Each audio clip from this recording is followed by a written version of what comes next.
Patrcia Visagie is to find out what the situation is at this school in the north of Pretoria. Patrcia, good morning, and I see slightly more activity on your side, so do tell us about the preparedness of Soshanguve Secondary to return of learners this morning.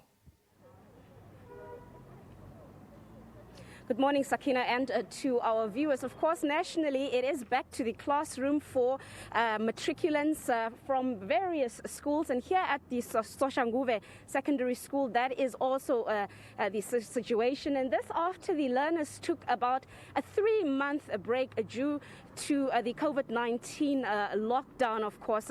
But they're back just to show you some of them who are already gearing up here outside the gate, of course, preparing to resume the academic year. You would understand for matriculants, this is a very, very important year. So it is vital for them to, of course, kickstart their academic activity again. They're already trying to do the right thing to adhere to the right health protocols that have been imposed by the Department of Health and, of course, the Department of Basic Education.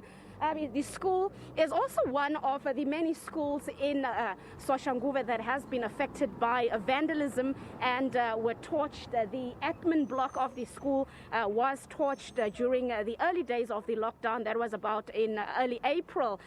But everything else, we were here at the school yesterday to come and inspect with parents who were also here. Everything else seems to be in order. The only challenge is that the school does not have electricity, and that is one of the concerns that some of the parents really raised very strongly, saying that, you know, some of the learning materials, such as your e-chalk books, need electricity. So they're actually concerned as to how that will be advanced. So let's speak to some of the learners here to find out whether they are ready, whether they have fears. You'd understand that it is not really business as usual.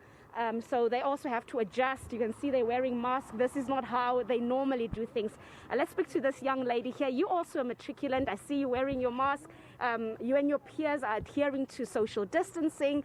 How do you feel coming back to school after 3 months with these new rules? It is a lot on you guys, but you also have, you know, the pressure of also, you know, getting your academic activity in order to finish this year. How do you feel?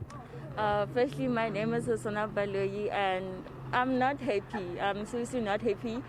And I'm just complying to the rules, as they said. And as our minister said, that you have to come back to school for our academic year. It's a very sad decision for our parents. They are sad about it. My mom was even crying that I'm coming to school.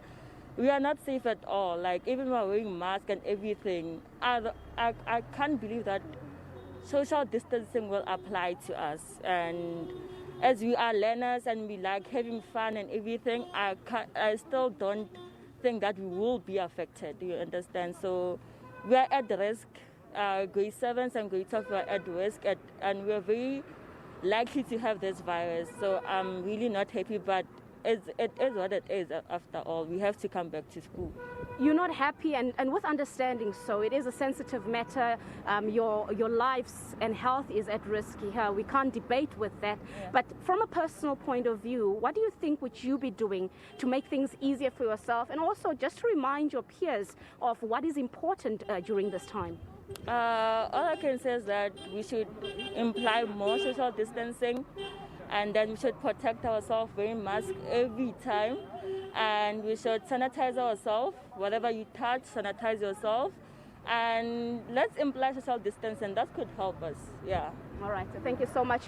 One of the many grade 12 learners returning to the classroom today after a 3-month break here outside the Soshanguve Secondary School, one of the schools that were torched during the early days of the lockdown. As I said earlier, everything in order, teachers in high spirit, even the principal saying that he is happy with some of the protocols and just the strong measures that have been implemented to make sure that the learners are safe and the necessary COVID-19 protocols are adhered to and are respected, so that academics can be prioritized during this crucial time. It's back to you in studio.